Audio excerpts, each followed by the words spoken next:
Hello guys, അങ്ങനെ big ബോസിലെ മറ്റൊരു വെറുപ്പിക്കൽ എപ്പിസോഡും കഴിഞ്ഞിരിക്കുകയാണ്. സത്യം പറയാലോ, റീ എൻട്രി വന്നതിന് ശേഷം ഏറ്റവും അലമ്പാണ് നമ്മൾ കാണുന്നത്. അവർ പോയത് തന്നെ നന്നായെന്ന് എനിക്ക് തോന്നി. ഇവരെ വിളിക്കണ്ടായിരുന്നു, കാരണം ഇവർ വന്നതിന് ശേഷം ഫുൾ അലമ്പാണ്. സന്തോഷം തരുന്നവരെ മൊത്തം അലമ്പ് മാത്രമാണ് തരുന്നത്. കഴിഞ്ഞ സീസണിലൊക്കെ റീ എൻട്രി നമുക്ക് കാണാൻ ഒരു ഇൻട്രസ്റ്റ് ഉണ്ടായിരുന്നു. ഗബ്രിയൊക്കെ നല്ല ബ്യൂട്ടിഫുൾ ആയിട്ടാണ് ചെയ്തത്. ഇവരെന്താണ് ഈ കിടന്ന് കാണിക്കുന്നത്? വന്നുണ്ടെ മുൻഷീർ എന്തിച്ച് നമ്മുടെ അനീഷുമായിട്ട് അടിയുണ്ടാക്കി, പോയി നമ്മുടെ റെന്ന ഫാത്തിമായിട്ട് അടിയുണ്ടാക്കി, പിന്നെ നെവിനുമായിട്ട് അടിയുണ്ടാക്കി. ഇങ്ങനെ വല്ല മൂഡ് സ്വിങ്സും ആണോ? ശരിക്കും ഇങ്ങനെ പ്രശ്നം എന്താ?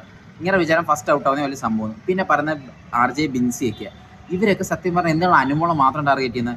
ശൈത്യാണ് തുടങ്ങി വെച്ചത്. അനുമോള് പറഞ്ഞൊക്കെ അനുമോളുടെ കയ്യിൽ നിന്ന് കുറച്ച് കൂടിപ്പോയി പറഞ്ഞത്. അനുമോളുടെ സ്വഭാവം അതാണ്, അനുമോൾ എക്സ്പോസ്ഡ് ആയി. പക്ഷെ അനുമോളെ മാത്രം ചോദിക്കരുത്. ചോദിക്കുമ്പോൾ എല്ലാവരോടും ചോദിക്കണം. ഷാനവാസ്, അനുമോള്, ശൈത്യ, ആദില, ഇവരോടെല്ലാം ചോദിക്കണം.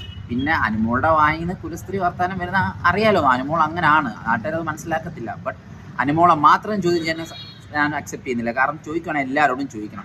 സോ RJ ബിൻസി ഇവരൊക്കെ ഡയറക്റ്റ് അനുമോളെ തന്നെ ടാർഗറ്റ് ചെയ്തുകൊണ്ട് അനുമോളിന് തന്നെ ഫാൻസ് കൊടുത്തുള്ളൂ. ഇവർക്കത് മനസ്സിലാവാത്തതാണോ?